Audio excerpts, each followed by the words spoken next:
Why is every picture of our ancestors described as former slaves or enslaved Africans in the first line of description, as though it is obviously the beginning of their existence? It is incredible how this line is so consistent in every language when reading a book or article featuring a melanated individual. No matter how great he or her might be, or how great their accomplishment might be.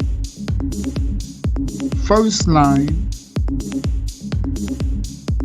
will consistently implore that dominant description that cannot be overlooked or disregarded. Think about how often we fall for the rope-a-dope. It's like a punctuation mark that signifies inferiority,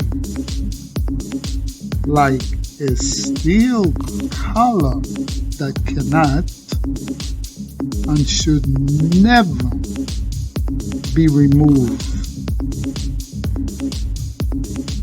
It must be carried like your skin tone,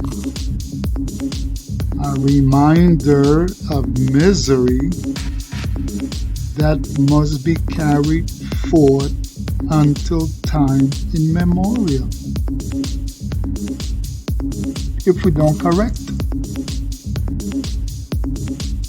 Now, what is the reason for this constant insistence on melanated people and no other groups? Is it because otherwise will be a danger to the status quo or corrupt the norm? I find this most peculiar. To relive fiction imposed on the majority of us with a distorted tale, to purposely keep us in check. It's incredible. Much of the story of captivity is erroneous, but it has been repeated so often that it takes a life of its own, and unfortunately taken as true history, retold unconfirmed by the myriad of falsehoods that go unchecked,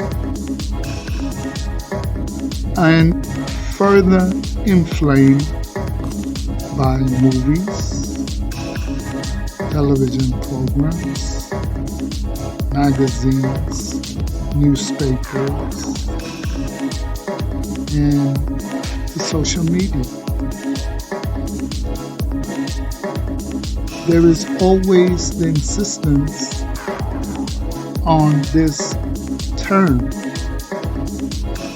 which is impossible to dislodge according to how the books are written.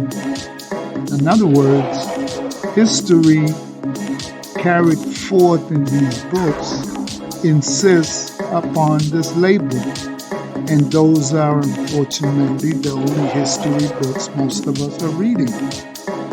So now we should do our best to learn the true history. There are many falsehoods and misconceptions that must be clarified for people to move forward. There has to be a clarity of where you're standing. If you are standing on false grounds, then you cannot stand firm enough to understand what is true. So solidify your grounds, solidify your square, and you will be in a better position to acquire the proper knowledge and understand where you are to be. So don't despair. Do not lose the desire to know that this cannot be the real story being told.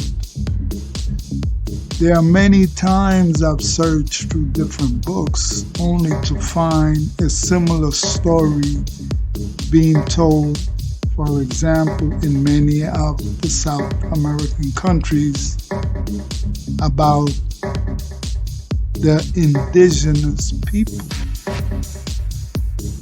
And the story is that they were shipwrecked off the coast, and one survivor or a group were able to land on this land, right, and be the savior of a people. And this figure or this sculpture would always be in with chains and attire that means that he is a former slave, as though that was the only way of explaining the presence of indigenous people. So we must clarify that part of history. I don't believe we came or are in America as we have been taught. There are many discrepancies which cannot be rectified in the continuous story. So there must be a different tale to be told in order to clarify this part of history that has detained the progress of a people. And without that clarity, there is a very difficult move going forward. So clarity is at the forefront. Clarity of history. Our story must be retold. It cannot be told by others who do not have our better interests. So let us understand that and let us tell our story, which pertains to us. Peace and blessings and much